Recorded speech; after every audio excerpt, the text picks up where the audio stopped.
Good morning students. ये last class में जो प्राइस इफेक्ट में हिग्स का सब्स्टिट्यूशन इफेक्ट और स्लत्स्की का जो सब्स्टिट्यूशन इफेक्ट के बारे में मैं बता रहा था। हिग्स वाला जो ग्राफ था उस पीडीएफ में चेंज करके मैंने नया ये एक पीडीएफ बनाया है जो कि मैंने आपको शेयर कर दिया है व्हाट्सएप ग्रुप में। तो उसी क्लास को कंटिन्यू करते हुए आप देखिए, ये जो आपके पास में हिग्स का जो सब्स्टिट्यूशन इफेक्ट है, इसका जो ग्राफ है आप देखिए, इसमें जो ए बी है वो ओरिजिनल जो बजट लाइन है, उसके बाद में ए बी डैश जो है वो नया बजट लाइन है। तो आपके एक्स वस्तु के कीमत में परिवर्तन के कारण पहले हम ओ एम एक्स की वस्तु उपभोग कर रहे थे, अब हम ओ एम डैश एक्स की वस्तु उपभोग कर रहे हैं। तो कुल जो कीमत प्रभाव है वो है एम एम डैश। अभी एम एम डैश में आय प्रभाव भी आता है जिसको हमने इनकम इफेक्ट लिखा है, और सब्स्टिट्यूशन इफेक्ट जो प्रतिस्थापन प्रभाव है जिसको हमने यहाँ पे एस ई लिखा है। अब क्योंकि कीमत हमने मान लिया है इस एग्जाम्पल में कि कीमत गिर गई है, इसीलिए एक्स में जो उपभोग है वो बढ़ गया है। तो हम जो मौद्रिक आय है उसको हम इतना कम करेंगे, हिग्स के अनुसार जो मौद्रिक आय का नया बजट रेखा है वो है सी सी डैश। ये वाली जो लाइन है सी सी डैश, वो इतना हो कि वो पुराने वाले आईसी, पुराना वाला जो तटस्थता वक्र है या उपयोगिता स्तर पर उपभोक्ता को लेके जाए। तो नया वाला जो सी सी डैश है वो आईसी को क्यू पॉइंट पर टच कर रहा है। क्यू पॉइंट पर अगर इसको स्पर्श करता है या टैंजेंट होता है तो सब्स्टिट्यूशन इफेक्ट सिर्फ सापेक्षिक कीमतों की गिरावट के कारण जो एक्स के उपभोग या क्रय में वृद्धि होती है वो क्या होगा, ओ एम से लेके ओ एन। तो इसका मतलब ये एम एन जो है, एम एन जो है, यह आपके प्रतिस्थापन प्रभाव है सापेक्षिक कीमतों के कारण। सापेक्षिक कीमतों के कारण में परिवर्तन के कारण जो एक्स वस्तु की उपभोग में वृद्धि हो रही है जबकि वास्तविक आय स्थिर रखी गई है।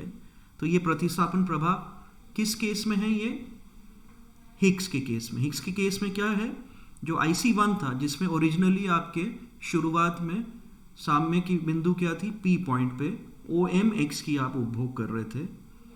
अब आपने मौद्रिक आय इतनी कम कर दी है कि क्यू पॉइंट पे उसी इंडिफरेंस कर्व में, क्योंकि आपकी जो प्रतिस्थापन प्रभाव का जो डेफिनेशन है उसमें यह है कि सिर्फ सापेक्षिक कीमत कम करने पर उपभोक्ता उसी उपयोगिता स्तर पर अगर रहे, तो IC1 पे हर बिंदु पे उपयोगिता का स्तर कॉमन है, तो क्यू पॉइंट पे नया इसको इक्विलिब्रियम या संतुलन प्राप्त होती है। तो ये जो एम एम डैश जो कुल कीमत प्रभाव है उसका जो एम एन पार्ट है वो हमारा सब्स्टिट्यूशन प्रभाव है या प्रतिस्थापन प्रभाव है, और बाकी जो एन एम है जो टोटल जो है वो क्या होगी, आपकी आय प्रभाव या इनकम इफेक्ट।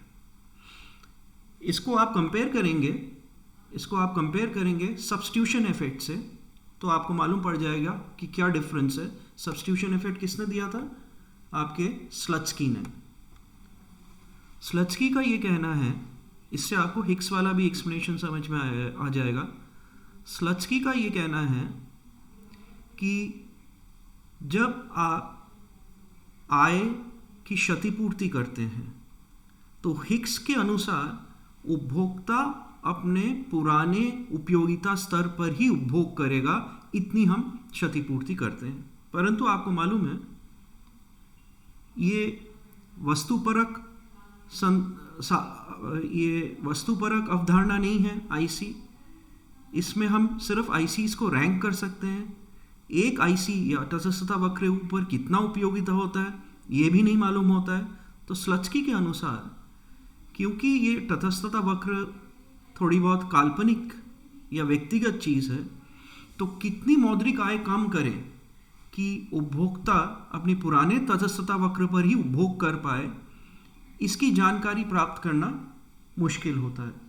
इसलिए स्लचकी के अनुसार उपभोक्ता की जो मौद्रिक आय है वो इतनी कम करनी चाहिए किसी एक वस्तु की कीमत में गिरावट आने के लिए, वास्तविक आय स्थिर रखने के लिए, कि वो अपने पुराने संतुलन की स्थिति को भी प्राप्त कर पाए। अब ये देखिए, A B original budget line है, ए बी डैश आपके पास में एक्स वस्तु की कीमत घटने के बाद बजट लाइन है। तो आपकी ओ एम से बढ़कर कितना हो गया एक्स की उपभोग नया आर पॉइंट पे ओ एम डैश तक। अब जब क्षतिपूर्ति हम कर रहे हैं मौद्रिक आय की, तो देखिए ये सी सी डैश आपके पास में नया बजट लाइन आया है जो कि पैरेलल है ए बी डैश के, क्योंकि सापेक्षिक कीमतें क्या है इसमें अब ए बी डैश के मुकाबले सी सी डैश में सेम रहनी चाहिए। लेकिन ये जो सी सी डैश जो बजट लाइन है, ये पी पॉइंट जो ओरिजिनल जो आपके पास संतुलन की स्थिति थी, जिसको स्लचकी कह रहे हैं प्राप्त करना चाहिए उपभोक्ता को, इसी से मालूम पड़ेगा कि वो पुराने उपयोगिता स्तर पर रहता है कि नहीं रहता है, पी पॉइंट को काटते हुए आता है। तो देखिए अब ये नया जो स्पर्श रेखा है किसका, सी सी डैश कहाँ स्पर्श कर रहा है, IC2 पे। IC2 पे जो स्पर्श करता है, ये जो क्षतिपूर्ति जो आपके पास बजट रेखा पे है, इस प्रकार से ये Q पॉइंट पर नया संतुलन की स्थिति बना पाता है। अब Q पॉइंट पे जब ये नया संतुलन की स्थिति बना पाता है, तो सिर्फ सापेक्षिक कीमतों में परिवर्तन के कारण, और जब आपने मौद्रिक आय को इतना कम कर दिया है कि वास्तविक आय सेम रहा, तो x की जो उपभोग में वृद्धि है वो m से कहाँ तक गया, mn तक गया। तो स्लचकी के अनुसार ये mn क्या हुआ आपके पास में, सब्स्टिट्यूशन इफेक्ट हुआ। बाकी ये nm डैश जो होगा वो क्या हो जाएगा आपके पास में, इनकम इफेक्ट या आय प्रभाव। तो इन दोनों में हिक्स और स्लचकी में जो डिफरेंस है, जो अंतर है, वो क्या है, कॉम्पनसेशन का या क्षतिपूर्ति करने का। क्षतिपूर्ति क्यों कर रहे हैं हम, क्योंकि वास्तविक आय किसी वस्तु की कीमत में परिवर्तन के कारण बढ़ जाती है या घट जाती है, उसको सेम करने के लिए, या वस्तु की कीमत कम होने पे वास्तविक आय क्या करते हैं हम, कम कर देते हैं, क्योंकि वस्तु की आय जब कम, मौद्रिक आय क्या करते हैं हम, कम कर देते हैं, क्योंकि वास्तविक आय को कांस्टेंट रखने के लिए मौद्रिक आय में कटौती करनी पड़ेगी।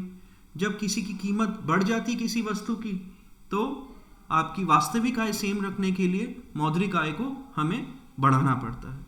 अब कटौती कैसे कर सकते हैं हम, टैक्स लगा सकते हैं या किसी अन्य वे में हम कटौती कर सकते हैं। डिफरेंस यही है, हिक्स के अनुसार जो कटौती होनी चाहिए उससे क्या होगा, उससे ये होना चाहिए कि उपभोक्ता अपने पुराने तटस्थता वक्र पर ही उपभोग कर पाए, IC1 पर। तो नया इक्विलिब्रियम इस CC जो नया बजट लाइन है, क्षतिपूर्ति बजट रेखा जिसको हम कह रहे हैं, उसमें Q आता है।